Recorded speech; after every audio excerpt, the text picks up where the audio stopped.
Hello everyone, welcome to Tara IAS. Think IAS, think Tara. My name is Sai Ram Sampath Rao.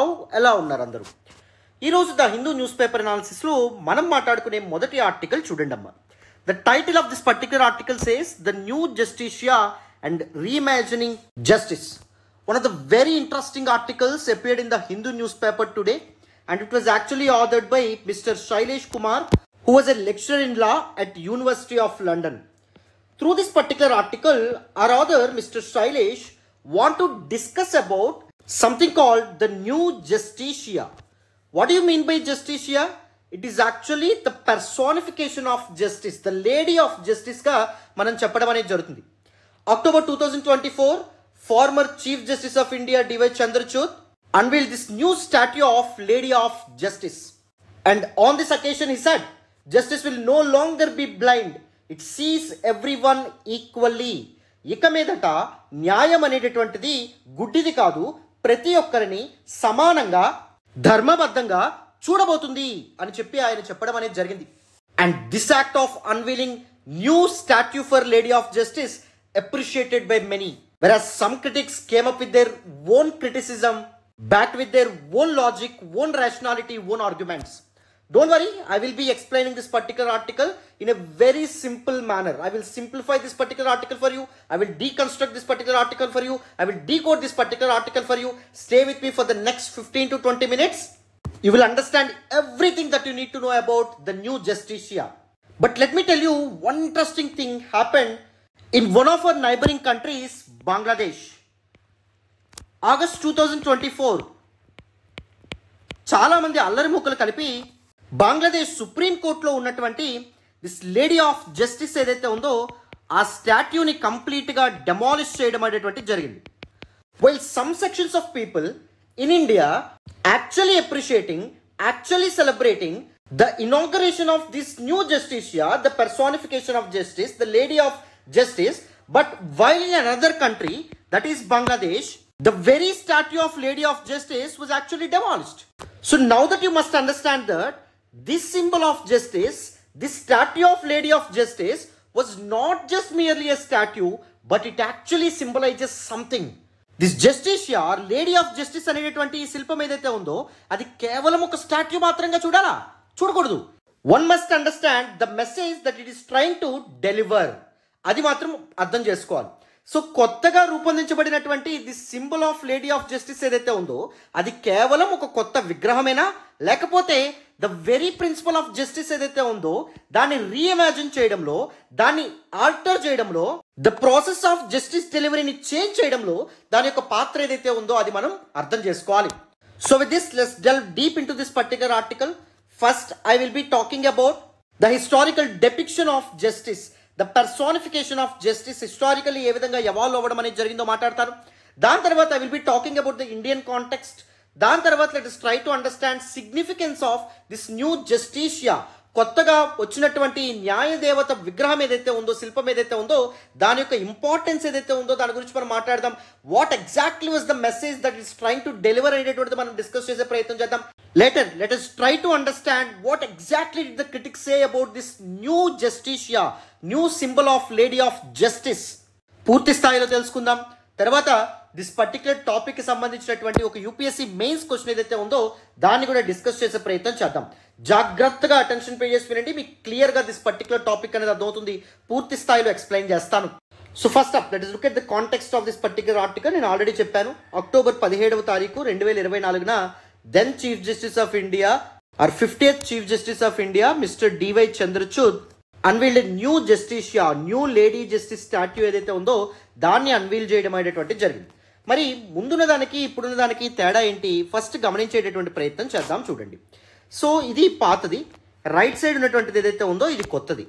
పాత దానిలో blind fold అనేటటువంటిది ఉండేది, అంటే కళ్ళకు గంతలు అనేటటువంటివి ఉండేవి. సో ఆ కళ్ళకు గంతలు ఏదైతే ఉందో ఇప్పుడు కొత్తగా వచ్చినటువంటి ఈ స్టాట్యూలో తీసివేశారు. సో ఎందుకు పాత స్టాట్యూ కళ్ళకు గంతలనే ఉండేవి? చట్టం ముందు అందరూ సమానులే, everyone is equal before law అని సింబలైజ్ చేయడానికి లేడీ ఆఫ్ జస్టిస్ కళ్ళకు గంతలు అనేటువంటి ఉండేవి.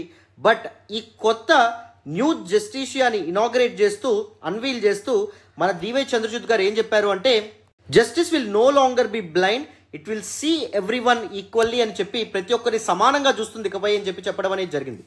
And lady of justice statue యొక్క రైట్ హ్యాండ్లో మనం స్కేల్స్ తూకం ఏదైతే ఉందో దాన్ని అబ్జర్వ్ చేయొచ్చు. It actually symbolises the equality in society. It is actually symbolises the balance of arguments, balance between arguments and evidences అనే విధంగా మనం చెప్పొచ్చు. ఈ స్కేల్స్ తూకం ఏదైతే ఉందో అది కరెక్ట్గా కనుబొమ్మలకి కరెక్ట్గా అలైన్ అవుతూ ఉండడం అనేటటువంటిది జరుగుతుంది. ఎందుకు అంటే it actually symbolises that justice will see both the arguments from the same distance అని చెప్పి అర్థం అనమాట. అండ్ ఒకప్పుడు స్వర్డ్ ఖడ్గం అనేటువంటిది లెఫ్ట్ హ్యాండ్లో ఉండేది, బట్ దాన్ని కాన్స్టిట్యూషన్తో రిప్లేస్ చేశారనమాట. ఖడ్గం ది స్వర్డ్ యొక్క ఇదేంటి the power or authority of lady of justice కింద మనం చెప్పొచ్చు. The ability to punish the law breakers అని చెప్పి మనం చెప్పొచ్చు. బట్ ఈ కొత్త స్టాట్యూలో the fundamental basic and supreme law of the nation that is the constitution, భారత రాజ్యాంగాన్ని యాడ్ చేయడం అనేటువంటిది జరిగింది. And the new statue was depicted in white colour. So తెల్లని రంగు అనేటటువంటిది వేయడం అనేటటువంటిది జరిగింది. ఇది కూడా one of the very important features of new lady of justice statue కింద మనం చెప్పొచ్చు. And this particular lady of statue, new Justitia అని డిజైన్ చేసినటువంటి వ్యక్తి ఆర్టిస్ట్ నేమ్డ్ వినోద్ గోస్వామి. ఇలాంటివి మీకు ప్రిలిమ్స్లో అడిగే అవకాశం ఉంటుంది, అందుకే ఈ ఫ్యాక్ట్ని కూడా ఇక్కడ యాడ్ చేశాను. రైట్, ఇప్పుడు without any further delay let us try to understand the historical underpinnings. చారిత్రకంగా అసలు ద లేడీ ఆఫ్ జస్టిస్ని పెర్సానిఫై చేయాలి, సింబలైజ్ చేయాలి, ఒక స్టాట్యూ రూపంలో చూపించగలగాలనే భావన ఎప్పుడు మొదలైందో మొదట మనం మాట్లాడాలి. వెరీ ఇంపార్టెంట్, వినండమ్మా. So now let us look at the historical depiction of Lady of Justice.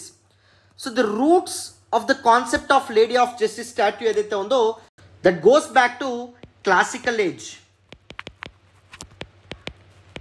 The ancient Roman as well as Greek empires ఏవైతే ఉంటాయో ఆ సమయంలో జస్టిస్ని, న్యాయం ఏదైతే ఉందో దాన్ని సింబలైజ్ చేయాలి, పెర్సానిఫై చేసి చూపించాలి అనేటువంటి కాన్సెప్ట్ స్టార్ట్ అవ్వడం అనేది జరిగింది. గ్రీక్ అండ్ రోమన్ మైథాలజీలో, గ్రీక్ మైథాలజీకి వచ్చేటప్పటికి Themis that is Greek goddess of justice and Roman goddess of justice Justitia. So ఈ విధంగా ఈ కీ ఫిగర్స్ రూపంలో జస్టిస్ని రిప్రజెంట్ చేసేటటువంటి భావన మొదలైందమ్మా. జస్టిస్ని వర్షిప్ చేయాలనేటటువంటి భావన మొదట గ్రీక్స్ ఎవరైతే ఉంటారో వాళ్ళు తీసుకురావడం అనేటువంటిది జరిగింది. And if you closely look at the iconography of justice, both these idols Themis and Justitia are traditionally depicted holding scales. తూకం ఒక చేతిలో ఉంటుంది, that symbolises fairness, that symbolises balance between both the arguments from the both sides, balance between arguments and evidences. Two sides of the argument ని equal గా చూడాలనేటువంటి భావనని, ఆ concept ని ది స్కేల్స్ రిప్రజెంట్ చేస్తాయి. And these statues, these idols also represent a sword. It symbolises enforcement or power or authority of justice కింద మనం చెప్పొచ్చు. బట్ ఇక్కడ ఒక ఇంపార్టెంట్ ఆస్పెక్ట్ మీరు గుర్తుపెట్టుకోవాలి. క్లాసికల్ ఏజ్ లో, that is Greek and Roman age ఏదైతే ఉందో అప్పుడు దీస్ స్టాట్యూస్ ఏవైతే ఉంటాయో, ఐడల్స్ ఏవైతే ఉన్నాయో, they were not originally blind folded. అంటే కళ్ళకు గంతలు అనేటటువంటి ఉండేవి కాదు. మరి కళ్ళకు గంతలు కట్టేటటువంటి దిస్ ట్రెడిషన్ ఎప్పుడు ఎపీర్ అవ్వడం అనేటటువంటిది జరిగింది? అరౌండ్ 1494, 15th centuryలో స్టార్ట్ అవ్వడం అనేటటువంటిది జరిగింది. Initially the tradition of blindfolds actually symbolised critic or mockery అనే విధంగా చెప్పొచ్చు.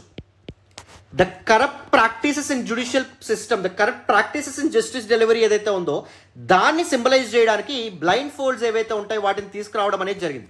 But later during the period of Renaissance, post 16th and 17th centuryలో ఈ కళ్ళగంతలు ఏవైతే ఉంటాయో వాటికి ఒక ఇంపార్టెంట్ మీనింగ్ అటాచ్ చేయబడింది. That is the concept of impartiality. చట్టం ముందు అందరూ సమానులే అనే భావన రెనెసా టైం ఏదైతే ఉందో ఆ సమయంలో స్టార్ట్ అవ్వడం అనేటువంటిది జరిగిందమ్మా. By the 17th century the blind fold lost its satirical meaning. చెప్పాను కదా, అంటే న్యాయం ఎవరిని చూడదు, న్యాయం గుడ్డిగా వ్యవహరిస్తుంది అనే satirical interpretation of this blindfolds నుంచి widely accepted symbol of justice impartiality వైపు the concept of blindfold కి మీనింగ్ అటాచ్ చేయబడడం అనేటువంటిది జరిగింది. Right, so now let us look at the Indian context. భారతదేశంలో ఇంతకీ దిస్ లేడీ ఆఫ్ జస్టిస్ అనేటటువంటి statue ఏ విధంగా రావడం అనేటటువంటి జరిగింది? We inherited everything the British colonial rule, most of the things from British colonial rule. The system of education, the system of bureaucracy, the system of justice delivery, the system of legal and legislatory practices, everything. We inherited everything from the British colonial rule. Same way, this particular lady of justice statue ఏదైతే ఉందో దాన్ని కూడా the tradition కూడా మనం British రాజు నుంచి inherit చేసుకోవడం అనేటువంటిది జరిగింది. The statue of lady of justice, the personification of justice in India first appeared in the Calcutta high court. 1872లో కల్కత్తా హైకోర్టులో పిల్లర్స్ పైన లేడీ ఆఫ్ జస్టిస్ సింబల్ ఏదైతే ఉందో అది అపీర్ అవ్వడం అనేటువంటిది జరిగింది. అండ్ కొన్నిసార్లు బ్లైండ్ ఫోల్డెడ్, కళ్ళకు గంతలు కట్టినటువంటి లేడీ ఆఫ్ జస్టిస్ సింబల్ ఉపయోగిస్తే కొన్నిసార్లు open I'd lady of justice symbol ఏదైతే ఉందో అది వాడటం అనేటువంటిది జరిగింది. వెరస్ బాంబే హైకోర్టులో ఓపెన్ ఐడ్ స్టాట్యూ ఏదైతే ఉందో దాన్ని ఉపయోగించడం అనేటువంటిది జరిగిందమ్మా. బట్ నౌ రీసెంట్ చేంజెస్ తర్వాత సుప్రీంకోర్టు యొక్క వాల్ మీద మహాత్మా గాంధీ యొక్క స్టాట్యూతో పాటు న్యూ లేడీ జస్టిస్ యొక్క సింబల్ ఏదైతే ఉందో అది దర్శనమివ్వడం మొదలైంది. This particular new lady justice యొక్క ఇంపార్టెంట్ ఫీచర్స్ మనం మాట్లాడాం. శారీ అనేటటువంటిది కొత్తగా యాడ్ చేశారు, స్కేల్స్ తూకం అనేటువంటిది రావడం కంటిన్యూ చేయడం అనేది జరిగింది. వెరాజ్ బుక్ ఏదైతే ఉందో ముందు స్వర్డ్, దట్ ఈస్ ఖడ్గం అనేది ఉండేది, ఇప్పుడు constitution, the basic and fundamental and supreme law of the nation ఏదైతే ఉందో దాన్ని హోల్డ్ చేస్తూ డెపిక్ట్ చేయబడ్డం అనేటువంటిది జరిగింది around a chakra. So this new piece of art unveiled by the supreme court reflecting a modernised Indian depiction of lady justice. Narendra Modi government first నుంచి decolonisation of everything కి వాళ్ళు కంకణం కట్టుకోవడం అనేటువంటి జరిగింది. ఆ ప్రాక్టీసెస్ తో ముందుకు రావడం అనేది జరిగింది. They are trying to decolonise that entire legal system. They are trying to decolonise the insignia of arm forces యొక్క సింబల్ ఏదైతే ఉందో రీసెంట్ గా చేంజ్ అవ్వడం అనేది జరిగింది. Even the supreme court, the apex court of India యొక్క emblem ఏదైతే ఉందో దానిలో కూడా మార్పులు తీసుకురావడం అనేటువంటిది జరిగింది. దాంతోపాటు the lady of justice symbol ఏదైతే ఉందో దాన్ని కూడా చేంజ్ చేయడం అనేటువంటిది జరిగింది. So modern Indian depiction of lady justice ఏదైతే ఉందో it's a clear testament of decolonisation of Indian minds, decolonisation of Indian practices, whether it is judiciary, executive or legislature గా మనం చెప్పొచ్చు. పార్లమెంట్ బిల్డింగ్ ఏదైతే ఉందో దాని ఆర్కిటెక్చర్ లో చేంజ్ తీసుకురావడం అనేటువంటిది జరిగింది. ఆర్మ్ ఫోర్సెస్ యొక్క సింబల్ ఆర్ ఎంబ్లమ్ ఏదైతే ఉందో దానిలో చేంజెస్ తీసుకురావడం అనేటువంటిది జరిగింది. దాంతోపాటు కొలోనియల్ క్రిమినల్ లాస్ ఏవైతే ఉంటాయో వాటిల్లో చేంజెస్ తీసుకురావడం అనేది జరిగింది. వాటి నేమ్స్ ఏవైతే ఉంటాయో వాటిని పూర్తిగా చేంజ్ చేయడం అనేటువంటిది జరిగింది. We can clearly see and perceive a clear depiction of decolonisation under the government of mister Narendra Modi, right? And what exactly is the significance of symbolic evolution of Lady of Justice? This Lady of Justice statue లో మార్పులు తీసుకురావడం వెనక ఉన్నటువంటి importance ఏంటి? First, decolonial approach in the new statue. ఒకప్పటి western attire ఏదైతే ఉందో దాని బదులుగా శారీని తీసుకురావడం, it actually reflects an effort to align lady justice with Indian cultural traditions. భారత సంస్కృతి ఏదైతే ఉందో దాన్ని దిస్ పర్టిక్యులర్ న్యూ జస్టిషియాకి ఇన్కార్పొరేట్ చేయడం అనేటువంటిది జరిగింది. It's clearly symbolises a departure from colonial imagery, colonial legacy అనే విధంగా మనం చెప్పొచ్చు. And the next important thing, this new depiction of the statue of lady of justice clearly showcases justice in the Indian context. So ఎప్పుడైతే open eyes, blindfolded నుంచి open eyes కి shift అవ్వడం అనేటువంటిది జరిగిందో, this actually conveys a message that notion that justice in India is not blind. భారతదేశంలో న్యాయం అనేటటువంటిది గుడ్డిది కాదు, but it is actually observant. It observes everything. It recognises social diversity, సామాజిక అసమానతలు, భారతదేశంలోని భిన్నత్వము, అండ్ దాంతోపాటు చారిత్రకంగా వేరు వర్గాలు ఫేస్ చేస్తున్నటువంటి వివక్షని, వీటన్నింటినీ చూసి న్యాయాన్ని అందించగలిగేదే భారతీయ న్యాయ దేవత అనే విధంగా రిప్రజెంట్ చేయడం అనేటువంటిది జరిగింది. And the supremacy of the constitution కూడా ఎంత అద్భుతంగా డిపిక్ట్ చేశారో ఈ పర్టికులర్ న్యూ స్టాట్యూలో మీరు అబ్జర్వ్ చేయొచ్చు. స్వర్డ్ ఏదైతే ఉందో దాన్ని India's supreme law of the nation, that is కాన్స్టిట్యూషన్తో రిప్లేస్ చేయడం ద్వారా it is actually giving clear message that the paramount importance as the foundation of Indian jurisprudence or Indian justice. So భారతదేశంలో judicial decision making కి a clear guide and navigator ఎవరు? That is the Indian constitution అనే విధంగా చెప్పడం అనేది జరిగింది. Impartiality through scales, the retention of the scales, తూకం ఏదైతే ఉందో దాన్ని ఎందుకు రిటైన్ చేశారు? It under scores the commitment to impartial adjudication. Both sides of the arguments ఏవైతే ఉంటాయో విని ఆర్గ్యుమెంట్స్ని, ఎవిడెన్సెస్ని బ్యాలెన్స్ చేసుకొని న్యాయ వితరణ జరుగుతుంది, జస్టిస్ డెలివరీ అనేటటువంటి జరుగుతుంది అనే దాన్ని రిప్రజెంట్ చేస్తుంది. Shedding the past, old lady of justice had become a popular symbol of denial of justice. India, you can always see that there is a depiction or impression of Indian judiciary that భారతదేశంలో న్యాయం అనేటటువంటిది అందరికీ దక్కదనేటటువంటి భావన ఏదైతే ఉందో దాన్ని reinforce చేయడం అనేటువంటి జరిగింది with various challenges, concerns and issues. So ఒకప్పుడు ఉన్నటువంటి న్యాయదేవత సింబల్ ఏదైతే ఉందో అది చూడగానే జస్టిస్ డినయలే గుర్తొస్తుంది తప్ప జస్టిస్ డెలివరీ ఏదైతే ఉందో అది ప్రజలకు గుర్తుండదు. సో అందుచేత దిస్ న్యూ సింబల్ ఏదైతే ఉందో దాని ద్వారా the reputation of Indian judiciary ఏదైతే ఉందో దాన్ని ఇంటాక్ట్గా స్టాండ్ అయ్యేలాగా చేయొచ్చు అనే విధంగా సుప్రీంకోర్టు ఆలోచించిందమ్మా. But there was some criticism as well. ఈ మార్పు ఏదైతే ఉందో, ద లేడీ ఆఫ్ జస్టిస్ యొక్క సింబల్ని మార్చడం ఏదైతే ఉందో దాని వెనుక చాలామంది కొన్ని విమర్శలతో కూడా ముందుకు వస్తూ ఉన్నారు. ఏంటా విమర్శలు? A mere change in the symbols may not clearly exemplify the spirit in action. అంటే ఏదైతే సింబల్ని ఆ స్టాట్యూని చేంజ్ చేయడం అనేది జరిగిందో జస్ట్ దానిలో మార్పు తీసుకొచ్చినంత మాత్రాన the spirit of justice delivery ఏదైతే ఉందో ఒకవేళ అది యాక్షన్లో చూపించకపోతే దిస్ ఈజ్ అన్నెసరీ అనే విధంగా క్రిటిక్స్ ఆర్గ్యూ చేయడం అనేటువంటిది జరిగింది. We have many concerns with judiciary, many challenges with judiciary. For example pendency of cases అవ్వచ్చు. చాలా కేసులు ఏవైతే ఉంటాయో అవి పెండింగ్ ఉండడం అనేది జరిగింది. రీసెంట్గా the new chief justice of India ఏం చెప్పారంటే more than 75% of the people are prisoners for under trials. వాళ్ళు నేరం చేశారని ప్రూవ్ అవ్వకముందే వాళ్ళు జైల్లో మగ్గడం అనేటువంటిది జరుగుతుంది. ఇది ఒక serious concern. And third important, infrastructure in high courts and supreme courts and even district కోర్టులోను హైకోర్టులోను సుప్రీం కోర్టులోను ఇన్ఫ్రాస్ట్రక్చర్ విషయంలో ఛాలెంజెస్ ఉన్నాయి. అడాప్షన్ ఆఫ్ టెక్నాలజీ, సాంకేతికత ఏదైతే ఉందో దాన్ని పుణుకుపుచ్చుకోవడంలో కూడా చాలా ఛాలెంజెస్ అనేవి ఉన్నాయి.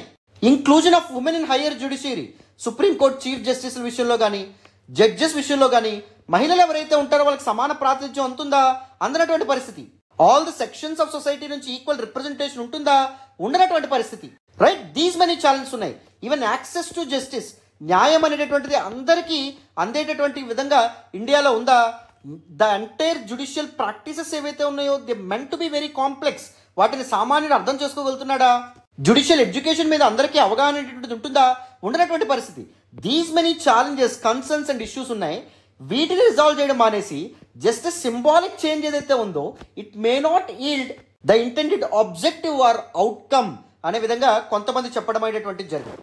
అండ్ సెకండ్ ఇంపార్టెంట్ క్రిటిసిజం ఏంటి అంటే, నాట్ మీ క్రిటిక్స్ ఏం చెప్తున్నారంటే there was ambiguity in symbolism. The erstwhile blindfolds ఏవైతే ఉంటాయో ఇట్ యాక్చువల్లీ సింబలైజెస్ ఇంపార్షియాలిటీ అని మనం చెప్పుకున్నాం. ఇప్పుడు బ్లైండ్ ఫోల్డ్ తీసేయడం దేని రిప్రజెంట్ చేస్తుంది? పార్షియాలిటీని రిప్రజెంట్ చేసే అవకాశం అనేటువంటిది ఉంటుంది. అవునా కాదా? పార్షియాలిటీని అప్హోల్డ్ చేసేటువంటి అవకాశం ఉంటుంది. అవునా కాదా? So this ambiguity, this confusion ఏదైతే ఉందో అది ఒక సీరియస్ కన్సర్న్ అనే విధంగా చెప్తున్నారు.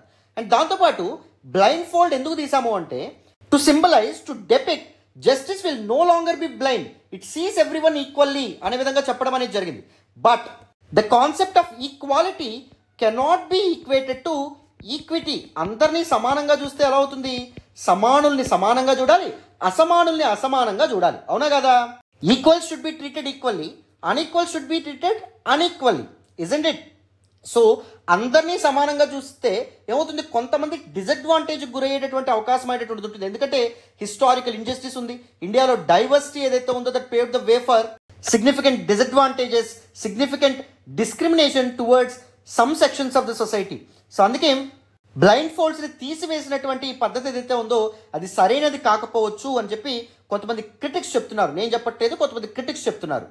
And the third important criticism ఏంటి అంటే కొలోనియల్ ఐకనోగ్రఫీ రిటెన్షన్. ఏదో చిన్న చిన్న మార్పులు చేశారు కానీ చాలా వరకు features the old then colonial symbol of lady of justice నుంచే తీసుకోవడం అనేటువంటిది జరిగింది, ఇజంట్ ఇట్? సో కొన్ని చేంజెస్ని చేయడం ద్వారా how can you say that it is our goal to decolonise judicial symbols అన్నింటినీ మార్చివేస్తాము, డీకొలనైజ్ చేస్తామని చెప్పి చెప్పకూడదు, ఇజంట్ ఇట్?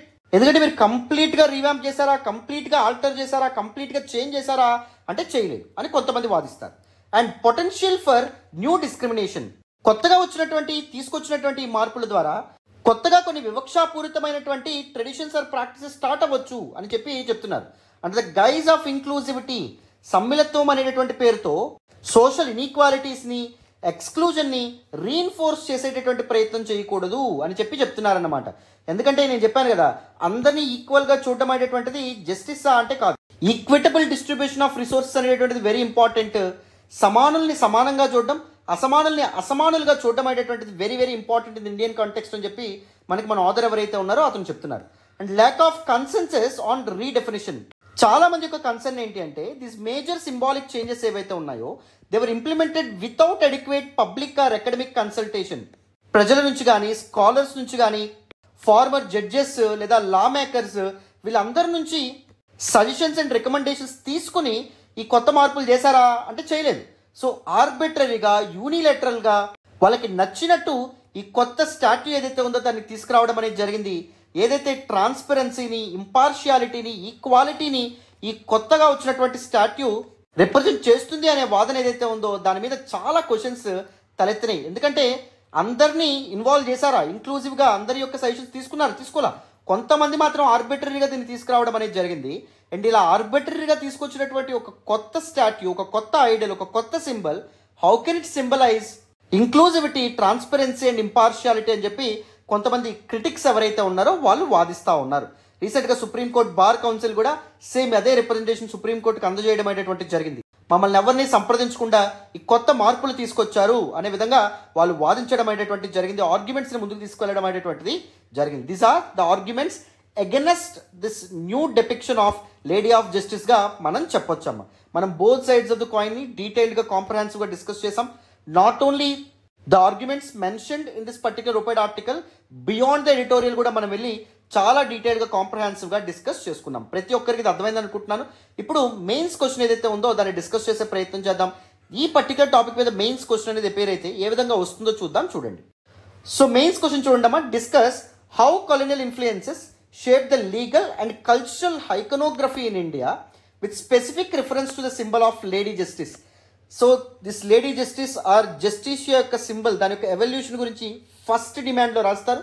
సెకండ్ డిమాండ్లో analyse the efforts to reinterpret such symbols in post colonial India and their impact on societal perceptions. భారతదేశానికి స్వతంత్రం వచ్చిన తర్వాత ఇలా సింబాలిక్ చేంజెస్ ఏవైతే ఉంటాయో వాటిలో తీసుకొచ్చినటువంటి మార్పులు ఏంటి? For example the insignia of arm forces ఏదైతే ఉందో దానిలో మార్పులు రావడం అనేది జరిగింది. ద ఎంబ్లమ్ ఆఫ్ సుప్రీం కోర్టులో మార్పులు రావడం అనేది జరిగింది. దిస్ లేడీ ఆఫ్ జస్టిస్ ఏదైతే ఉందో దానిలో మార్పులు రావడం అనేటువంటిది జరిగింది. సో వీటన్నింటి గురించి రాస్తూనే the impact of societal perceptions, society దాన్ని ఏ విధంగా అర్థం చేసుకునే అవకాశం ఉంది అనే విషయం ఏదైతే ఉందో అని కూడా మెన్షన్ చేస్తారు. You can talk about the arguments in favour of the change in the symbolic interpretations, arguments against the change in the symbolic interpretations, వీటిని మెన్షన్ చేసే ప్రయత్నం చేయాలమ్మా. ఓకేనా? Both sides of the coin mention చేస్తే your answer will look more balanced, more ఇన్ఫర్మేటివ్గా ఉండడం అనేటువంటిది జరుగుతుంది. Very soon will be starting tap series as well. తారాస్ ఆన్సర్ రైటింగ్ ప్రోగ్రామ్ ఏదైతే ఉందో దాన్ని కూడా స్టార్ట్ చేసుకుంటాం. Don't worry at all the resources that you need to crack this particular exam, we will be providing everything for you, not to worry, right? Even personal mentorship program ni kuda chaala innovative ga mana team design చేస్తుంది. So వాటితో కూడా మేము ముందుకు వస్తాం. Not to worry at all, right? So ఈ particular article కాంప్రహెన్సివ్గా డీటెయిల్గా పూర్తి స్థాయిలో మీ అందరికీ అర్థమైంది అనుకుంటున్నాను. Without any further delay next ఆర్టికల్ని కాంప్రహెన్సివ్గా డిస్కస్ చేద్దాం. అటెన్షన్ పేజెస్ వినాలి. ఈరోజు ద హిందూ ఎనాలిసిస్లో మనం మాట్లాడుకునే నెక్స్ట్ ఆర్టికల్ చూడండి అమ్మా. Why were the Kerala IAS officers suspended? One of the very important articles relevant to GS paper 4 of our examination and GS paper 2 governance కి సంబంధించినటువంటి ఆర్టికల్ కూడా. First I will be talking about the context of this particular article. ఎందుకు న్యూస్లో ఉందని నేను మాట్లాడతాను. దాని తర్వాత we need to understand some important aspect called all India services rules 1968. ఆ రూల్స్, ఇంపార్టెంట్ ప్రొవిజన్స్, ఇవన్నింటి గురించి కూడా మనం డిస్కస్ చేసే ప్రయత్నం చేయాలి. Very very very important in the exam perspective. జాగ్రత్తగా అటెన్షన్ పేజెస్ వినండి. రీసెంట్గా the state government of Kerala it actually suspended two officers from Indian administrative service. One is N Prashanth and second one వచ్చేసి K Gopalakrishnan. Why these two people were suspended? If you look at the allegations of N Prashanth, ఇతను ఏం చేశారంటే అతని social media అకౌంట్లో ఇతని senior officer అయినటువంటి additional chief secretary మీద derogatory comments ఏవైతే ఉంటాయో పాస్ చేయడం అనేటువంటి జరిగింది. సార్ కామెంట్స్ పాస్ చేస్తే తప్ప అంటే కానప్పటికీ అతను ఉపయోగించినటువంటి ప్లాట్ఫామ్ సరైనది కాదు. ఎందుకంటే ఒక ఐఏఎస్ ఆఫీసర్ తన సీనియర్ మీద కానీ తోటి ఐఏఎస్ ఆఫీసర్స్ మీద కానీ derogatory allegations or comments pass చేసినప్పుడు ఇండియన్ బ్యూరోక్రసీ మీద పీపుల్కి ట్రస్ట్ పోయేటటువంటి అవకాశం అనేది ఉంటుంది. It will undermine the public image of administrative machinery of the state అని చెప్పి మనం అర్థం చేసుకోవచ్చు. అందుకే కేరళ గవర్నమెంట్ ఇచ్చినటువంటి జీవో ద్వారా ఏం చెప్పారంటే this act by N Prashanth actually accounts to unbecoming of an officer. ఒకరు ఒక ఆఫీసర్ ఎప్పుడు అవుతారు? When a person individual becomes an officer when he clears a particular exam. For example UPSC civil service examination crack చేసిన తర్వాత వాళ్ళు ఒక IAS officer, IPS ఆఫీసర్స్గా appoint కాబడతారు. అవునా కాదా? మరి యూపీఎస్సీ ఎలాంటివి చెక్ చేస్తుంది? పర్సనాలిటీ టెస్ట్లో కానీ, మెయిన్స్లో కానీ, వీటిలో the ethical conduct, moral behaviour, integrity ఇలాంటి వాటిని చెక్ చేయడం అనేది జరుగుతుంది. After becoming N officer, when you come up with actions that violate the standard of behavior expected of an officer. ఒక ఆఫీసర్ నుంచి ఎలాంటి బిహేవియర్ ఎక్స్పెక్ట్ చేస్తారో ఆ బిహేవియర్ని నువ్వు పాటించకుండా నువ్వు వైలేట్ చేస్తే you will become unfit for the role of an officer. For example, those actions include dishonesty, disloyalty, unprofessionalism, misconduct, unethical behaviour. ఇలాంటివి ఒక ఆఫీసర్ ఎగ్జిబిట్ చేస్తే తను ఒక స్థాయిలో, ఒక స్థానంలో ఉన్నప్పుడు he will become unfit to be an officer, isn't it? So ఆ కీ కాన్సెప్ట్నే అన్బికమింగ్ ఆఫ్ ఎన్ ఆఫీసర్గా చెప్పడం అనేటువంటి జరుగుతుంది అనమాట. ఓకేనా? క్లారిటీ వచ్చింది అనుకుంటాను. మరి మిస్టర్ కె గోపాలకృష్ణన్ ఎవరైతే ఉంటారో ఇతన్ని ఎందుకు సస్పెండ్ చేయడం అనేటువంటి జరిగింది? ఇతను ఒక రిలీజియన్ బేస్డ్ వాట్సాప్ గ్రూప్ ఏదైతే ఉందో అది క్రియేట్ చేయడం అనేది జరిగింది. మల్లు హిందూ ఆఫీసర్స్ అనే పేరుతో ఒక వాట్సాప్ గ్రూప్ని క్రియేట్ చేయడం అనేటువంటి జరిగింది. And government felt like it sowed disunity and created communal formations within the IAS cadre. IAS క్యాడర్లో కమ్యూనల్ ఫార్మేషన్స్ అనేటువంటివి క్రియేట్ చేసేందుకు ఆయన ఈ వాట్సాప్ గ్రూప్తో ముందుకు రావడం అనేది జరిగింది అని గవర్నమెంట్ భావించింది. ఆఫ్ కోర్స్ ఇతను ఎలిగేషన్స్ అన్ని తిప్పికొట్టడం అనేది జరిగింది. నా ఫోన్ హ్యాక్ అయింది, నేను వాట్సాప్ గ్రూప్ని క్రియేట్ చేయలేదు అని చెప్పినప్పటికీ పోలీస్ ఎంక్వైరీలో ఏం తేలిందంటే ఇతని ఫోన్ హ్యాక్ అయినట్టు ఎటువంటి ఆధారాలు అనేటటువంటి కనిపించలేదు. పోలీసులకు ఫోన్ ఇచ్చే ముందు కూడా ఇతను తన ఫోన్ని ఫ్యాక్టరీ రీసెర్చ్ చేసి అప్పగించడం అనేటువంటి జరిగింది. So this kind of unethical or actions of misconduct ఏదైతే ఉందో వాటి కారణంగా వీళ్ళిద్దరిని సస్పెండ్ చేయడం అనేటువంటి జరిగిందన్నమాట. And what form the basis for this suspension? That is the all India services rules 1968గా మనం చెప్పొచ్చు. ఈ కాంటెక్స్లో మనం ఏం చేద్దామంటే what exactly is this all India services rules 1968, దానిలో ఇంపార్టెంట్ ప్రొవిజన్స్ గురించి మాట్లాడే ప్రయత్నం చేద్దాం. And some need for reforms, దానిలో కొన్ని సంస్కరణలు అనేటువంటివి తీసుకురావాలా వద్దా, మార్పులు తీసుకురావాలా వద్దా అనే విషయం గురించి మాట్లాడదాం. అండ్ దాంతోపాటుగా ఈ ఆర్టికల్లో మెన్షన్ చేసినటువంటి కొన్ని ఇంపార్టెంట్ రికమెండేషన్స్ ఏవైతే ఉంటాయో వాటి గురించి కూడా కాంప్రహెన్సివ్గా డిస్కస్ చేసే ప్రయత్నం చేద్దాం. జాగ్రత్తగా అటెన్షన్ పే చేసి వినండి. ఈ ఆర్టికల్ కూడా మీకు పూర్తి స్థాయిలో మునుపటి ఆర్టికల్ లానే అర్థమవుతుంది. ఓకేనా? జాగ్రత్తగా వినాలమ్మా. So now let us look at some important provisions with respect to All India Services Conduct Rules of 1968. Very important in the exam perspective. All India Services were actually governed by Article 312 of the Constitution of India. భారత రాజ్యాంగంలోని అధికరణ 312 ద్వారా All India Services govern చేయబడతాయి. And these All India Services include IAS, Indian Administrative Service, IPS, Indian Police Service, IFS, Indian Forest Service, and they were actually governed by these rules, all India service rules of 1968గా మనం చెప్పొచ్చు. క్యాండిడేట్స్కి వాళ్ళ service allot చేసినప్పటి నుంచి, వాళ్ళ training మొదలైనప్పటి నుంచి ఏ విధంగా వాళ్ళు ప్రవర్తించాలి, ఏ విధమైన రూల్స్ అండ్ రెస్ట్రిక్షన్స్ ఫాలో అవ్వాలి, వాళ్ళకు ఉన్నటువంటి లిమిటేషన్స్ ఏంటి, పెర్క్స్ ఏంటి, వీటన్నింటినీ చెప్పేటటువంటి రూల్సే all India services conduct rules of 1968గా మనం చెప్పొచ్చమ్మా. Let us look at some important provisions. Rule 3 clause 1 ఏం చెప్తుంది అంటే, those members who were allotted all India services they must maintain absolute integrity. ఇంటిగ్రిటీతో వాళ్ళు పనిచేయాలి, వాళ్ళ డ్యూటీకి డివోట్ అయి ఉండాలి. Refrain from any behaviour unbecoming of a member of the service. నేను చెప్పాను కదా, unbecoming of a member of the service, ఆ కాన్సెప్ట్ అంటే ఏంటి? It refers to the behaviour that falls short of expected standards. ఒక officer హోదాలో ఉన్నటువంటి వ్యక్తి నుంచి ఎలాంటి బిహేవియర్ ఎక్స్పెక్ట్ చేస్తారో దానికంటే ఏమైనా తక్కువగా బిహేవ్ చేసినా, అలా బిహేవ్ చేయకుండా వేరేలాగా ఏమైనా బిహేవ్ చేసినా దాన్ని unbecoming of a member, unbecoming officer అనేటువంటి పేరుతో పిలవడం అనేది జరుగుతుంది. For example, disrespect towards superiors or subordinates, లేకపోతే failure to follow orders, neglect of duties, unacceptable language or behaviour, dishonesty, disloyalty, unprofessionalism, misconduct or unethical behaviour, ఇవన్నీ కూడా unbecoming of ఎ మెంబర్కి దారి తీయడం అనేది జరుగుతుంది. అన్బికమింగ్ ఆఫ్ ఎన్ ఆఫీసర్కి దారి తీయడం అనేటువంటి జరుగుతుంది. రైట్? రూల్ 4 clause 1 ఏం చెప్పడం అనేది జరుగుతుంది? ఆల్ ఇండియా సర్వీసెస్లో ఉన్నటువంటి మెంబర్స్ వాళ్ళ యొక్క పొజిషన్ ఆర్ ఇన్ఫ్లుయెన్స్ను ఉపయోగించుకొని వాళ్ళ ఫ్యామిలీ మెంబర్స్కి ఎంప్లాయ్మెంట్ ఇవ్వడం కానీ, ప్రైవేట్ ఎంటిటీస్లో కానీ, ఎన్జిఓస్లో కానీ అలాంటివి చేయకూడదు. రూల్ 5 clause 1 ఏం చెప్తుంది అంటే, మెంబర్స్ పొలిటికల్ పార్టీస్ యొక్క యాక్టివిటీస్తో అసోసియేట్ అవ్వడం కానీ, పొలిటికల్ మూమెంట్స్లో పార్టిసిపేట్ చేయడం కానీ, పొలిటికల్ యాక్టివిటీస్ సపోర్ట్ చేయడం కానీ అలాంటివి చేయకూడదు. రూల్ 5 clause 4 ఏం చెప్పడం అనేది జరుగుతుంది? మెంబర్స్ షుడెంట్ కన్వాస్, అంటే ఒక పొలిటికల్ పార్టీకి ఎలక్షన్ సమయంలో ప్రచారం చేయడం కానీ, లేకపోతే వాళ్ళ యొక్క ఇన్ఫ్లుయెన్స్ని ఉపయోగించుకొని ఒక పర్టికులర్ పొలిటికల్ పార్టీకి కానీ లేకపోతే ఒక వ్యక్తికి కానీ సపోర్ట్ చేయడం కానీ చేయకూడదు. Right. So now let us look at the next important provisions. So the rule number 7 of All India Services Conduct Rules of 1968 ఏం చెప్తుంది అంటే the members who were allotted All India Services are prohibited from making public statements. పబ్లిక్గా కొన్ని విషయాల మీద, కొన్ని sensitive issues మీద వాళ్ళు ఎటువంటి కామెంట్స్ పాస్ చేయకూడదు. For example, current or recent policies of the central or state governments ఏవైతే ఉంటాయో వాటిని బహిరంగంగా విమర్శించడం అనేటువంటి చేయకూడదు. సెంటర్ స్టేట్ రిలేషన్స్ని హ్యాంపర్ చేసేటటువంటి, లేకపోతే గవర్నమెంట్ ఆఫ్ ఇండియా అండ్ దాంతోపాటు ఫారిన్ నేషన్స్తో తన రిలేషన్స్ని హ్యాంపర్ చేసేటటువంటి, ఇంపాక్ట్ చేసేటటువంటి, ఇన్ఫ్లుయెన్స్ చేసేటటువంటి విషయాల మీద కూడా పబ్లిక్గా కామెంట్ చేయకూడదు. But however, there were some exceptions. Members who were allotted to All India Services, they can express their opinions in official files.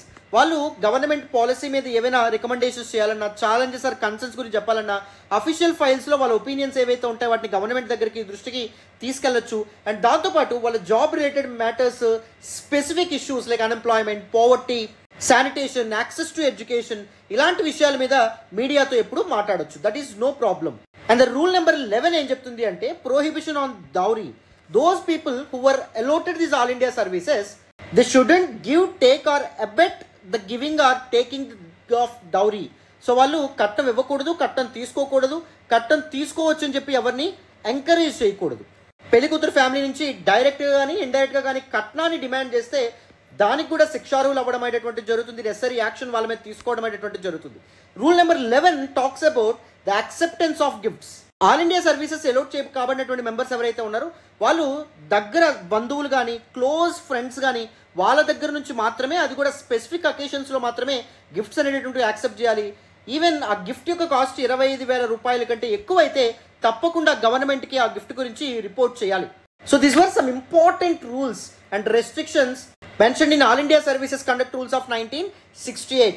And the objective of this particular rules enti? To uphold the integrity of the members who joined these All India Services. So now let us look at the evolution of conduct rules for government services in India. So not just All India Services, entire government services ఏవైతే ఉంటాయో వాటికి సంబంధించినటువంటి rules ఎలా evolve అయినాయి. For the first time 1949లో government servants conduct rules ఏవైతే ఉంటాయో establish కాబట్టి దీనిలో ప్రిడామినెంట్గా పొలిటికల్ యాక్టివిటీస్ ఏవైతే ఉంటాయో వాటిని ప్రోహిబిట్ చేశారు. 1964కి వచ్చేటప్పటికి central civil services conduct rules ఏవైతే ఉంటాయో వాటిలో రూల్ నెంబర్ 5ని ఇన్కార్పొరేట్ చేయడం అనేది జరిగింది. Maintaining political activity prohibition. The members who are allotted with All India Services, they shouldn't directly or indirectly involve in the activities of political parties.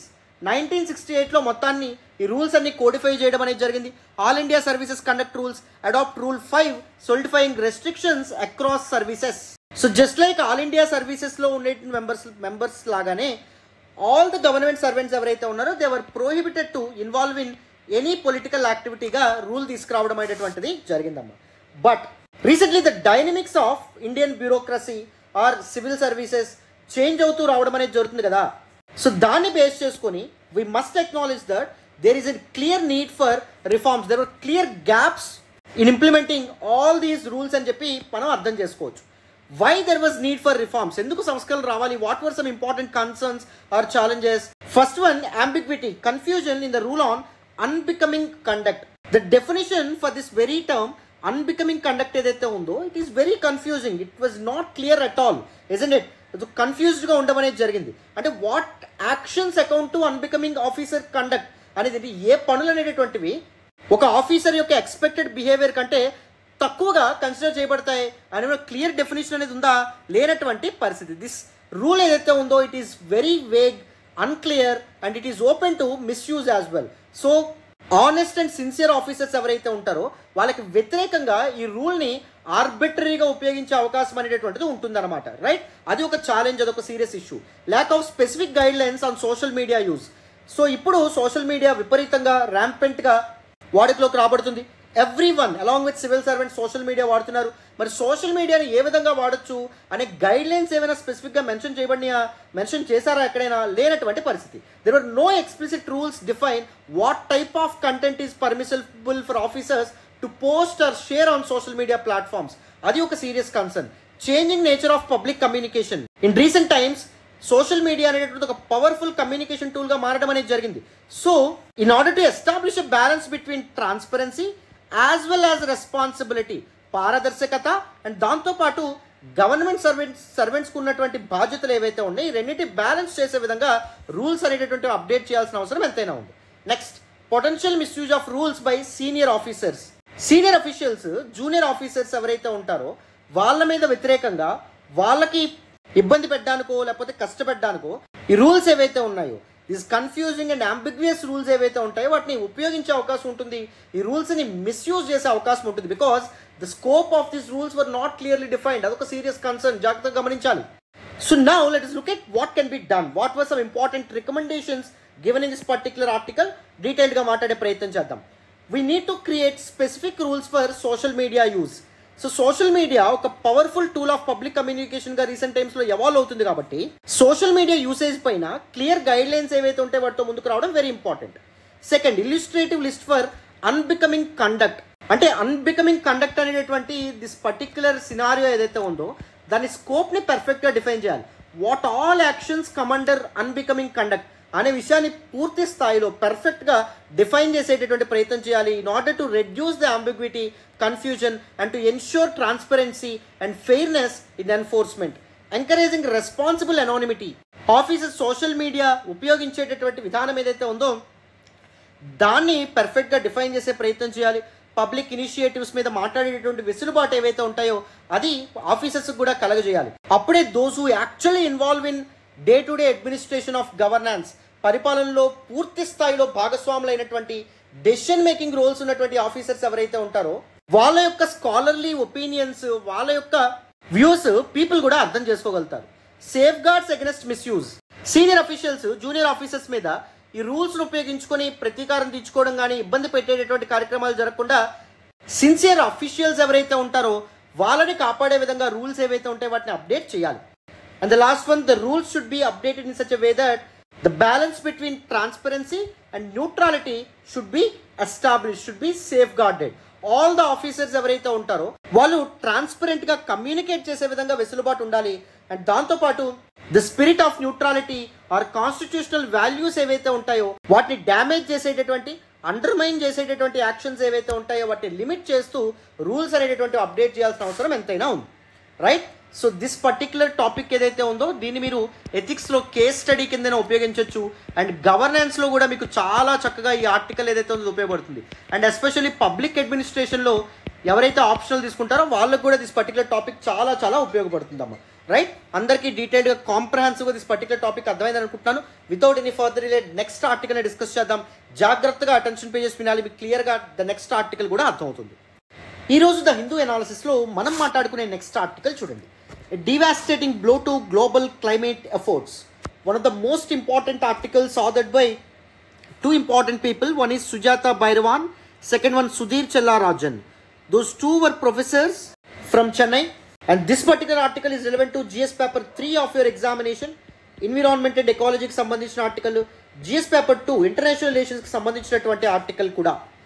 According to Sujata and Sudhir, there was a huge threat to global climate efforts. You all know that climate change is actually a new reality that we all need to accept. వాతావరణంలో వస్తున్నటువంటి మార్పులు, భూతాపం ఏదైతే ఉందో, global warming ఏదైతే ఉందో, this a serious concern, challenge and issue not just to one country but to the entire man kind. ప్రపంచం మొత్తానికి అది ముఖ్యమైన సవాలు కింద మనం చెప్పొచ్చు. మరి క్లైమేట్ చేంజ్ని ట్యాకిల్ చేయడంలో డిఫరెంట్ కంట్రీస్ గ్లోబల్లీ ఒక చోటకి చేరి, ఒక తాటి మీదకి చేరి డిఫరెంట్ పాలసీస్తో, డిఫరెంట్ ఇనిషియేటివ్స్తో ముందుకు వస్తున్నాయి. So these global climate efforts ఏవైతే ఉంటాయో వాటికి రీసెంట్గా ఒక డివాస్టేటింగ్, ఒక డిస్ట్రక్టివ్ బ్లో తగిలింది, థ్రెట్ వచ్చి పడింది అని చెప్తున్నారు. What was exactly that particular threat? That's Trump re-election as the POTUS, the president of the United states. United states of America యొక్క ప్రెసిడెంట్గా ట్రంప్ మారడమే ఒక డివాస్టేటింగ్ బ్లో అనే విధంగా చెప్పడం అనేది జరిగింది. సార్ ఎలా సార్ ట్రంప్ ప్రెసిడెంట్ అవ్వడం ఏంటి, గ్లోబల్ క్లైమేట్ ఎఫర్ట్స్ మీద దాని ఇంపాక్ట్ పడడం ఏంటి? What you are exactly trying to say? Please explain with the context sir. Don't worry, I will simplify this particular article for you. I will decode and deconstruct this particular article for you. No need to worry at all. So in order to understand this particular article in a comprehensive manner, you need to understand the new POTUS, the new president of the United States approach towards climate change. Trump climate చేంజ్ని ఒక hoax అనే విధంగా పిలవడం అనేది జరిగింది. He said climate change is actually a joke. It's a deceptive tool crafted by the Democrats అనే విధంగా ఆయన చెప్పడం అనేటువంటిది జరిగింది.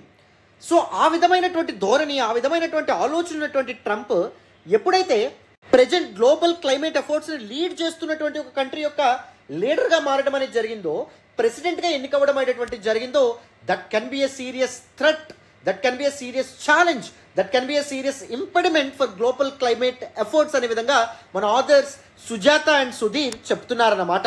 It may lead to diplomatic retreat in climatic negotiations అనే విధంగా వీళ్ళు భయాందోళనలు వ్యక్తపరుస్తున్నారు. అంటే క్లైమేట్ చేంజ్ని ట్యాకిల్ చేయడంలో వేరియస్ కంట్రీస్ మధ్య జరుగుతున్నటువంటి సంప్రదింపులు అవ్వచ్చు, చర్చలు అవ్వచ్చు, డెలిబరేషన్స్ అవ్వచ్చు, శిఖరాగ్ర సమావేశాలు అవ్వచ్చు, అవి వెనకడుగు వేసేటటువంటి అవకాశం ఉంటుంది అని మన ఆథర్స్ అంటున్నారు. ఎందుకంటే president of the United States his approach towards climate change అనేటటువంటిది ఒక జోక్ లాగా ఆయన చూస్తూ ఉన్నాడు కాబట్టి.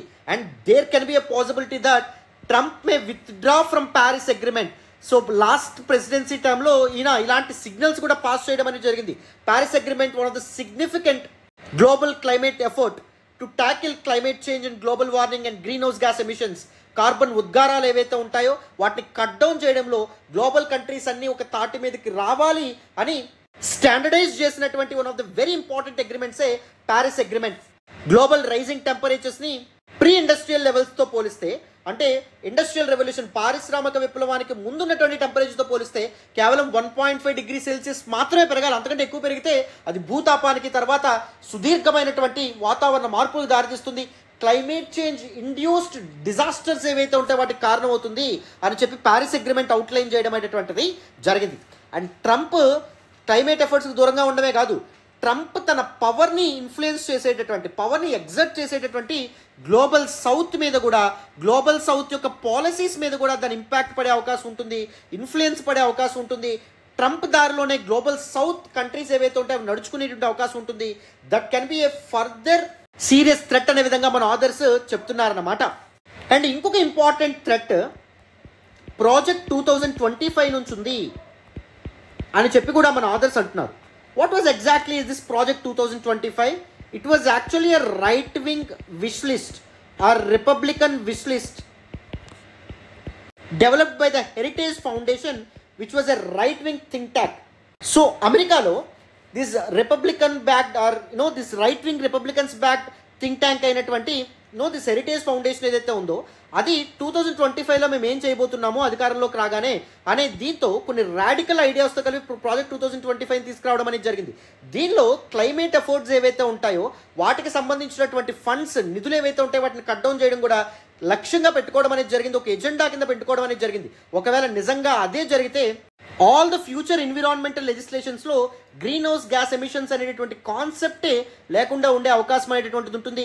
అండ్ డెవలపింగ్ నేషన్స్కి, అభివృద్ధి చెందుతున్నటువంటి దేశాలకి అమెరికా ప్లెడ్జ్ చేసినటువంటి ఫండ్స్ ఏవైతే ఉంటాయో అవి ఇవ్వకుండా తప్పించుకునేటటువంటి అవకాశం కూడా ఉంటుంది. అండ్ దాంతోపాటు యునైటెడ్ స్టేట్స్ ఎన్విరాన్మెంటల్ ప్రొటెక్షన్ ఏజెన్సీలో దిస్ పొలిటికల్ అపాయింట్మెంట్స్ అనేవి జరిగితే, అంటే రిపబ్లికన్స్తో వాళ్ళు తా అంటే తందానా అనేటటువంటి పీపుల్ ఎవరైతే ఉంటారో వాళ్ళు సైన్స్ అడ్వైజర్స్గా చేరితే that will severely impact on independent climate oversight అనే విధంగా కూడా మనకి ఆథర్స్ చెప్తున్నారనమాట. క్లైమేట్ ఓవర్సైట్ ఎలా ఉండాలి?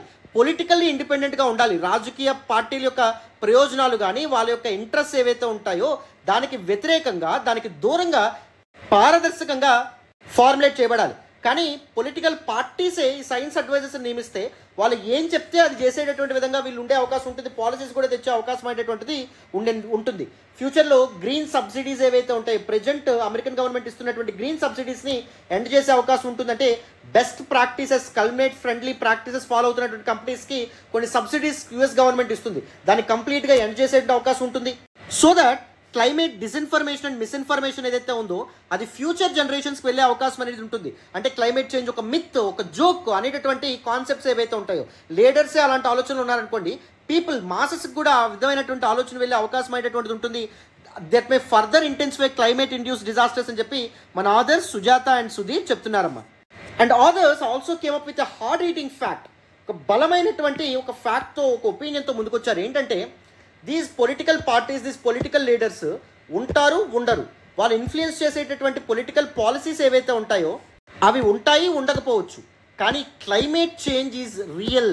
క్లైమేట్ చేంజ్ అనేటటువంటిది ఫర్ ఎవర్ హ్యూమన్ కైండ్కి ఒక శాపం కింద మారడం అనేది జరుగుతుంది. వీళ్ళు ఇప్పుడు తీసుకొచ్చినటువంటి పాలసీస్ యొక్క ఇంపాక్ట్ భవిష్యత్ తరాల మీద పడేటటువంటి అవకాశం అనేటటువంటిది ఉంటుంది. అందుకే చాలా జాగ్రత్తగా పాలసీస్ని కానీ, చాలా జాగ్రత్తగా లెజిస్లేషన్స్ ఫార్ములేట్ చేసేటటువంటి అవసరం ఎంతైనా ఉందనే విధంగా మనకి ఆథర్స్ ఎవరైతే ఉన్నారో వాళ్ళు చెప్తున్నారు. Especially US is responsible for about a quarter of green house gas emissions generated by humanity. మానవాళి జనరేట్ చేసేటటువంటి కార్బన్ ఉద్గారాలు ఏవైతే ఉంటాయో అందులో 1/4 only United states of America మాత్రమే రిలీజ్ చేస్తూ ఉంది.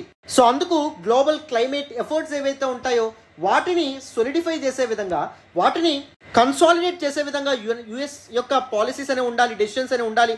గవర్నమెంట్ అలాంటి యాక్షన్స్ వైపు అడుగులేయాలి తప్ప వాటిని అండర్మైన్ చేసే విధంగా ఉండకూడదు అనే విధంగా మన ఆథర్స్ చెప్తున్నారు. But there was a ray of hope అని కూడా చెప్తున్నారు. ఎందుకంటే all these renewable energy projects అవ్వచ్చు, గ్రీన్ ఎనర్జీ ప్రాజెక్ట్స్ అవ్వచ్చు, ఇన్వెస్ట్మెంట్స్ అవ్వచ్చు, సోఫార్ చాలా లాభాలు తెచ్చిపెట్టడం అనేది జరిగింది.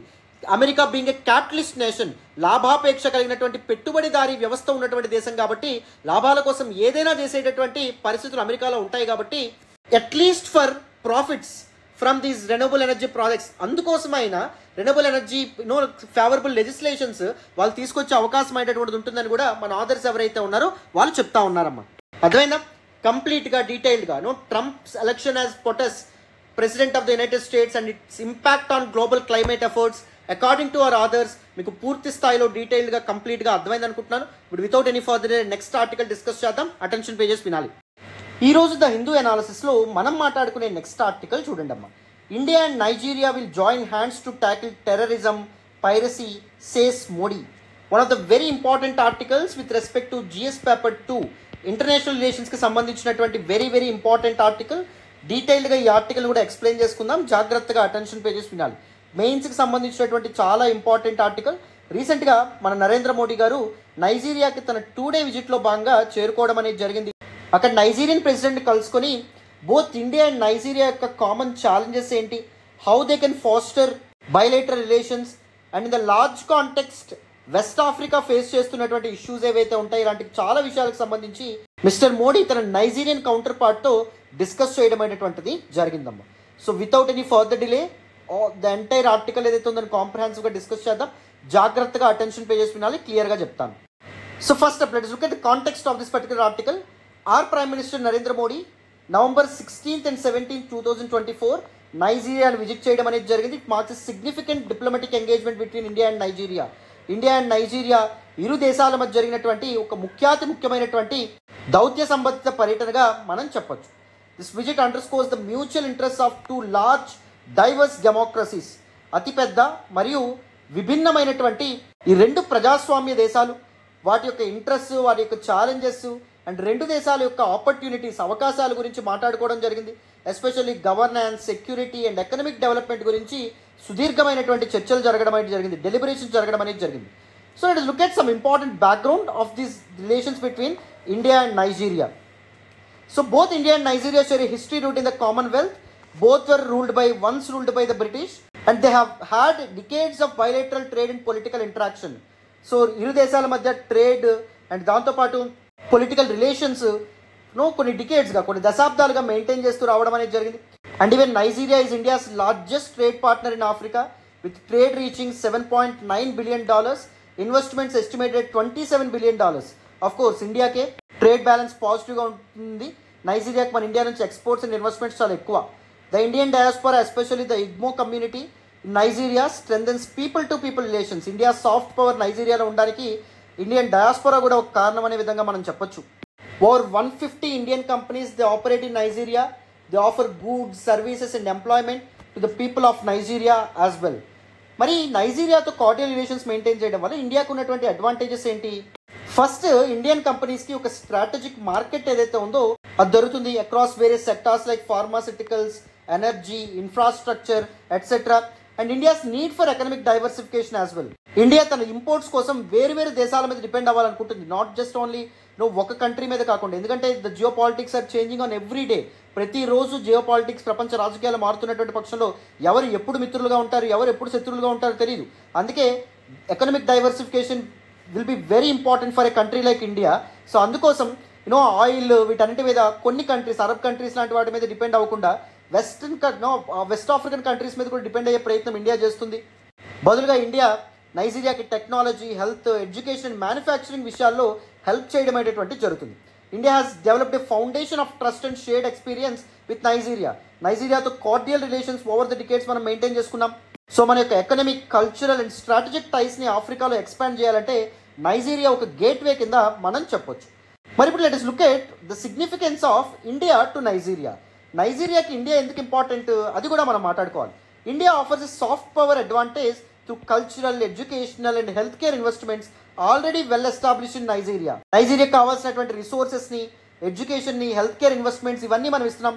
సాఫ్ట్ పవర్ ఎడ్జ్ ఏదైతే ఉందో అది మనం నైజీరియాకి అందించడం అనేటువంటి జరుగుతుంది. Using all our investments, all our initiatives in Nigeria can prosper very easily, right? Especially at least among all the other African nations. అవునా? ఈవెన్ ఇండియా తన ఎకనామిక్ డైవర్సిఫికేషన్ కాకుండా నైజీరియా కూడా తన ఎకనామిక్ డైవర్సిఫికేషన్కి ఇండియాను ఉపయోగించవచ్చు. India's expertise in technology and affordable services, దాన్ని Nigeria పర్ఫెక్ట్గా ఉపయోగించుకొని కేవలం ఆయిల్ డిపెండెంట్ ఎకానమీ నుంచి డైవర్సిఫైడ్ ఎకానమీ కింద నైజీరియా మారేటటువంటి అవకాశం ఉంటుంది. ఆల్ ద అదర్ ఆస్పెక్ట్స్ మీద కూడా నైజీరియా డిపెండ్ అయ్యి తన ప్రాస్పరిటీ ఏదైతే ఉందో దాన్ని ఇన్ష్యూర్ చేసుకునే అవకాశం ఉంటుంది. Bilateral agreements such as those for defense training and economic assistance provide Nigeria with a tangible support. Time and again Nigerian arm ఫోర్సెస్కి మనం ట్రైనింగ్ ప్రొవైడ్ చేస్తూ ఉన్నాం, ఎకనామిక్ అసిస్టెన్స్ ప్రొవైడ్ చేస్తూ ఉన్నాం, ఆర్మ్స్ అండ్ ఎమ్యునిషన్ ప్రొవైడ్ చేస్తూ ఉన్నాం. So Nigeria వాటి సహాయంతో conflicts and security related issues ఏవైతే ఉంటాయో వాటిని ట్యాకిల్ చేయొచ్చు. India can facilitate Nigeria's energy sector reforms through investments and partnerships in upstream and downstream industries. Already thrive అవుతున్నటువంటి Nigerian energy సెక్టార్లో ఇండియా ఫర్దర్గా తన టెక్నాలజీని, ఎక్స్పర్టీస్ని, దాంతోపాటు ఇన్వెస్ట్మెంట్స్ని ఇంక్రీజ్ చేసింది అనుకోండి, ఎనర్జీ సెక్టార్ ఏదైతే ఉందో అది ఇంకా ముందుకు వెళ్ళే అవకాశం ఉంటుంది. నైజీరియా దాన్ని ఉపయోగించుకొని ప్రాస్పర్ అయ్యే అవకాశం అనేటువంటిది ఉంటుంది. But there were some challenges as well in fostering the bilateral relations.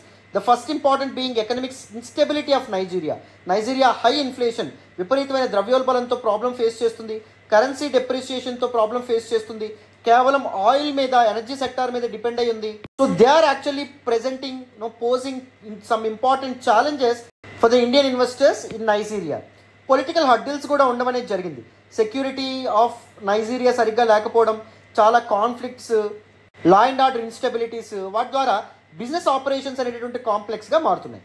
నైజీరియాస్ recent nationalization of certain economic sectors, దానివల్ల కూడా ఫారిన్ ఇన్వెస్టర్స్కి నైజీరియా దూరం అవ్వడం అనేది జరిగింది, right? So private sector participation ఒక కంట్రీ ఎంకరేజ్ చేసినప్పుడు కదా ఇన్వెస్ట్మెంట్స్ వస్తాయి. కానీ దానికి వ్యతిరేకంగా నువ్వు నేషనలైజ్ చేసుకుంటే పలానా సెక్టార్ గవర్నమెంట్ కంట్రోల్లోనే ఉండాలి, పలానా సెక్టార్ గవర్నమెంట్ మాత్రమే ఆపరేట్ చేయాలి, ఇలాంటి రూల్స్ అండ్ రెస్ట్రిక్షన్స్ నువ్వు తీసుకొస్తే ఫారిన్ ఇన్వెస్ట్మెంట్స్ కానీ, ప్రైవేట్ ప్లేయర్స్ కానీ ఒక కంట్రీలో పెట్టుబడులు పెట్టడానికి ఇష్టపడినటువంటి పరిస్థితి ఏర్పడుతుంది. అర్థమైందా? Very important challenge. And the next one, competition from other global players as well, especially China always wants to expand its base and scope in Africa, especially West Africa, right? అది కూడా ఒక serious threat and serious issue కింద మనం చెప్పొచ్చు, right? నైజీరియాస్ పొటెన్షియల్ని వాళ్ళ సొంత ప్రయోజనాలకు ఉపయోగించే ప్రయత్నం వేరే వేరే కంట్రీస్ చేస్తున్నాయి. దానివల్ల కూడా ఇండియా అండ్ దాంతోపాటు నైజీరియా రిలేషన్స్ ఏవైతే ఉంటాయో వాటి మీద ఇంపాక్ట్ పడే అవకాశం ఉంటుంది. మరి what can be the path forward? ఈ ఛాలెంజెస్ని ఎలా అధిగమించవచ్చు? ఒక కాంప్రహెన్సివ్ ఎకనామిక్ పార్ట్నర్షిప్ ఫ్రేమ్వర్క్ ఏదైతే ఉందో దాన్ని తీసుకురావడం వల్ల ట్రేడ్, ఇన్వెస్ట్మెంట్ అండ్ డిఫెన్స్ టైజ్ ఏవైతే ఉంటాయో దాన్ని ఎక్స్పాండ్ చేయొచ్చు, ఫార్మలైజ్ చేయొచ్చు, డీపెన్ చేయొచ్చు. అండ్ నైజీరియాస్ ఇన్ఫ్రాస్ట్రక్చర్ నీడ్స్ ఏవైతే ఉంటాయో వాటిని ఇండియా సపోర్ట్ చేయడం ద్వారా, ఎకనామిక్ డైవర్సిఫికేషన్ ఆఫ్ నైజీరియాకి ఇండియా సపోర్ట్ చేయడం ద్వారా, by offering IT, health, education, renewable energy ఇన్వెస్ట్మెంట్స్ని ర్యాంపప్ చేయడం ద్వారా కూడా రెండు కంట్రీస్ మధ్య ట్రస్ట్ అండ్ క్రెడిబిలిటీ బిల్డ్ అవ్వడం అనేది జరుగుతుంది. అండ్ దాంతోపాటు ఎక్స్పోర్ట్స్ అండ్ ఇంపోర్ట్స్ ఏవైతే ఉంటాయో వాటిని కూడా డైవర్సిఫై చేయాలి. ఫర్ ఎగ్జాంపుల్ ట్రేడ్ ఇన్ రా materials, consumer goods, pharmaceuticals, technology solutions, వీటికి రెండు దేశాలు ఇంపార్టెన్స్ అనేటువంటి ఇవ్వాలి, ఎంఫసైజ్ చేయడం అనేటువంటి జరగాలి. India should also continue to emphasise cultural diplomacy and people to people relations, especially with the support of Indian డయాస్పొరా.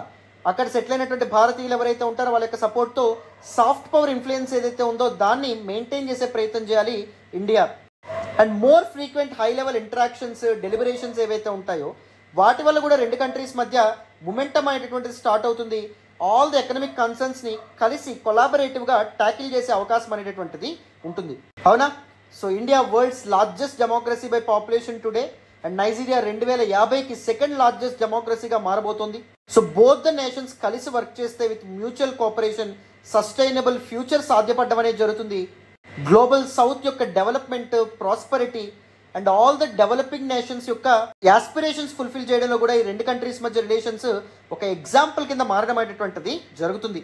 Especially India demographic dividend ఫేజ్లో ఉంది కాబట్టి, అంటే వర్కింగ్ ఏజ్ పాపులేషన్ ఇండియాలో అప్ టు 2050 ఎక్కువగా ఉండబోతున్నారు కాబట్టి, in order to leverage demographic dividend, in order to leverage the increasing working age population, India needs to expand its market base or influence, especially in Africa, and Nigeria can surely become a gateway for India's investments in Africa, India's expansion in Africa.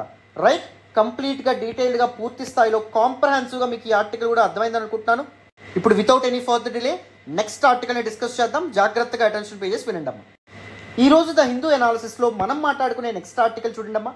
India conducts historical flight test of hypersonic missile with a range of 1500 kilometers. One of the very important articles with respect to GS paper 3. సెక్యూరిటీకి సంబంధించినటువంటి article, science and technology కూడా సంబంధించినటువంటి article. On Sunday రీసెంట్గా India for the first time తన long range hypersonic missiles ఏవైతే ఉంటాయో with range of 1500 kilometers సక్సెస్ఫుల్గా flight test conduct చేయడం అనేటువంటిది జరిగింది. That's a significant feat achieved by DRDO, defence research development organisation అని చెప్పి మనం అర్థం చేసుకోవచ్చు. And remember these missiles has been indigenously developed by DRDO.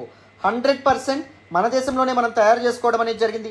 So ఇక్కడ మీరు అర్థం చేసుకోవాల్సిన ఇంకొక ఇంపార్టెంట్ కాన్సెప్ట్ ఏంటంటే, హైపర్సోనిక్ వెపన్స్ అంటే అర్థం ఏంటి? They are movable weapons that can fly at speeds of at least Mach 5. That simply mean 5 times the speed of the sound. So ధ్వని వేగానికి 5 రెట్లు వేగంతో మూవ్ అయ్యేటటువంటి వాటిని, మూవబుల్ వెపన్స్ని మనం హైపర్సోనిక్ మిసైల్స్గా చెప్పడం అనేటువంటిది జరుగుతుంది. Since they're of very high speeds, radars ఏవైతే ఉంటాయో రాడార్స్ వీటిని డిటెక్ట్ చేయలేవు అండ్ వీటిని మధ్యలో ఇంటర్సెప్ట్ చేయడం కూడా చాలా చాలా కష్టం. సో చూడండి, లెస్ దాన్ Mach number 1 దాన్ని సబ్జోనిక్ మిసైల్స్ అంటారు. సో Mach number 1 ఉంటే దాన్ని ట్రాన్సోనిక్ మిసైల్స్ అంటారు.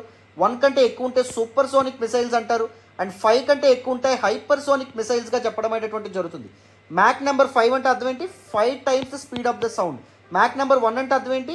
That equals to exactly to the speed of the sound. And no transonic and subsonic మీకు అర్థమైంది అనుకుంటున్నాను. Very very important. So India యొక్క హైపర్సోనిక్ మిసైల్స్ గురించి కాస్త తెలుసుకునే ప్రయత్నం చేద్దాం. Various types of hypersonic missiles in India మాట్లాడే ప్రయత్నం చేద్దాం, వినండి.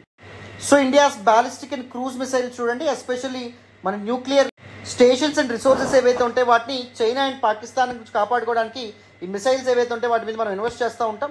So BrahMos, Nirbhay, Prahaar, Prithvi, Agni, Agni second, Agni third, Agni fourth, Agni fifth, K-15, K-4. So ఇలాంటివి some important ballistic and cruise మిసైల్స్గా మనం చెప్పొచ్చు.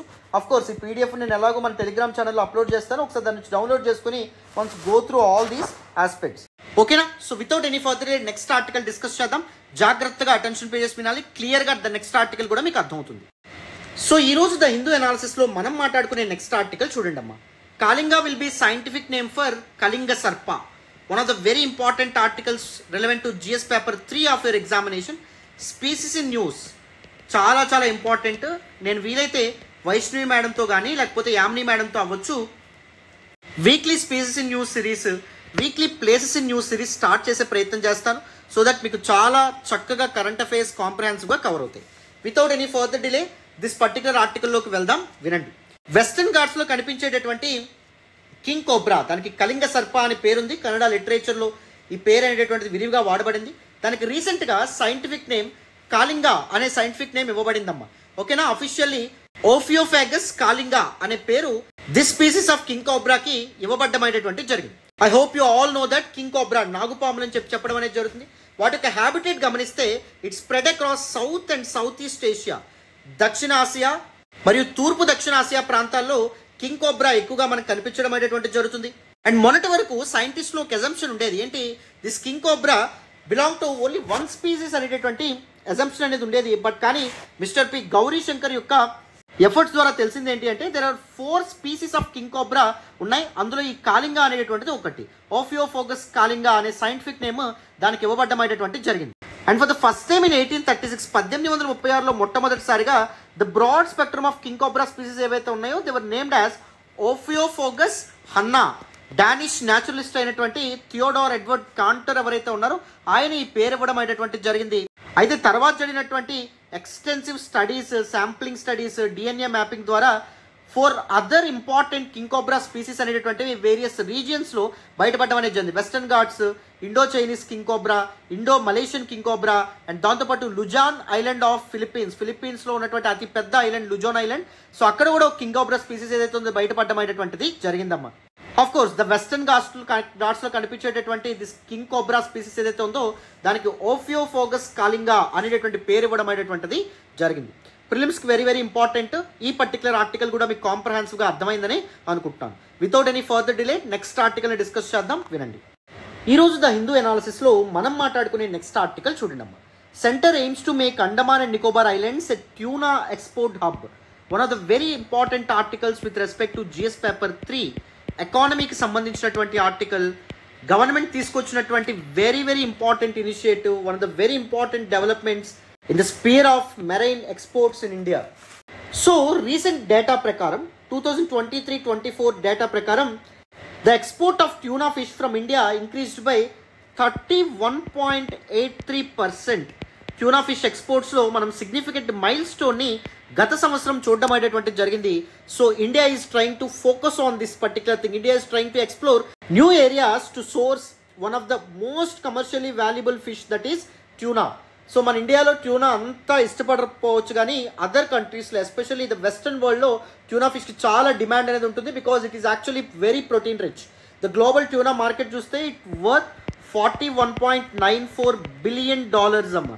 సో అందులో ఇంకొక ఇంపార్టెంట్ బ్లెస్సింగ్ ఇండియాకి ఏంటి అంటే ద ఇండియన్ ఓషన్ రీజన్ ఏదైతే ఉందో it is considered as the second largest tuna region. Indian ocean రీజన్లో ట్యూనా అనేటువంటిది ఎక్కువగా లభ్యం అవ్వడం అనేటువంటిది జరుగుతుంది. The first one being the Pacific.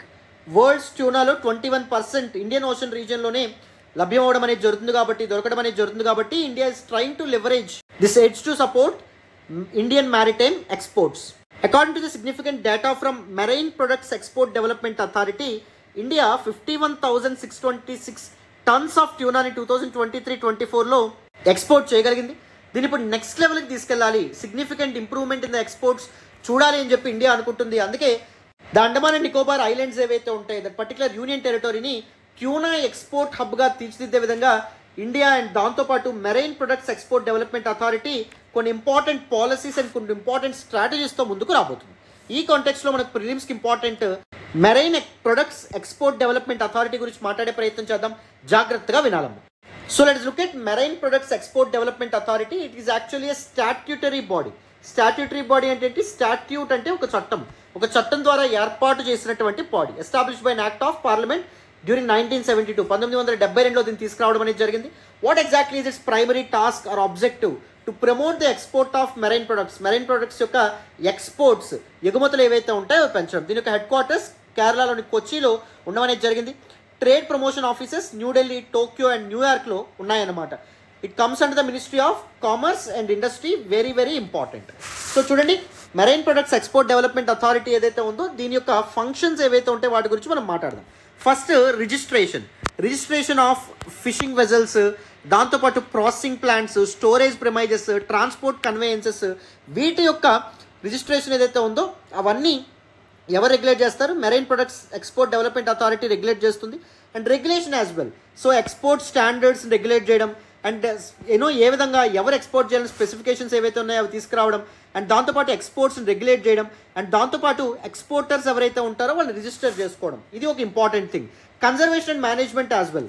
Of sure fishing ఏదైతే ఉందో దాన్ని డెవలప్ చేయడం, దానికి కావాల్సినటువంటి ఎన్విరాన్మెంట్ ఏదైతే ఉందో దాన్ని క్రియేట్ చేయడం, డీప్ సీ ఫిషింగ్ ఏదైతే ఉందో దానికి సంబంధించినటువంటి కన్సర్న్స్ అండ్ ఛాలెంజెస్ ఏవైతే ఉంటాయో వాటిని ట్యాకిల్ చేయడం, అడ్రస్ చేయడం, కన్జర్వేషన్ మెజర్స్ ఏవైతే ఉంటాయో వాటిని ఇంప్లిమెంట్ చేయడం. For example bottom trolling fishing vessels ఏవైతే ఉంటాయో వాటి ద్వారా సీ బెడ్ ఏదైతే ఉందో దాని మీద సిగ్నిఫికెంట్ ఇంపాక్ట్ పడడం అనేది జరుగుతుంది. దాని ద్వారా లాంగ్ టర్మ్ ఛాలెంజెస్ని ఎన్విరాన్మెంటల్ ఛాలెంజెస్ని పోజ్ అయ్యే అవకాశం ఉంటుంది, కొత్తగా క్రియేట్ చేసే అవకాశం ఉంటుంది. సో వాటన్నిటికీ వ్యతిరేకంగా కన్జర్వేషన్ మెజర్స్ అన్నింటిని చేపడతారు. మేనేజ్మెంట్ ప్రాక్టీసెస్ ఏవైతే ఉంటాయో అవి స్టాండర్డైజ్ చేసేటువంటి ప్రయత్నం కూడా marine products export development authority ఏదైతే ఉందో అది చూసుకుంటుంది, రైట్?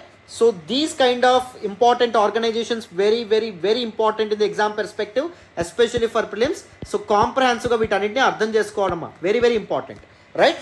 సో కంప్లీట్గా డీటెయిల్డ్గా కాంప్రహెన్సివ్గా దిస్ పర్టికులర్ ఆర్టికల్ మీకు పూర్తి స్థాయిలో అర్థమైంది అనుకుంటున్నాను. This is all about this particular article and this is all about today's the Hindu news paper analysis. Everyday the Hindu news paper అనాలిసిస్ని ఫాలో అవ్వండి. కాంప్రహెన్సివ్గా డీటెయిల్డ్గా చాలా ఆర్టికల్స్ని మనం పూర్తి స్థాయిలో మెయిన్స్ పర్స్పెక్టివ్లో ద హోలిస్టిక్ అప్రోచ్తో మనం డిస్కస్ చేద్దాం. Thank you so much for all the support and all the love so far. మళ్ళీ నెక్స్ట్ క్లాస్లో కలుద్దాం. బాయ్ నాన్న.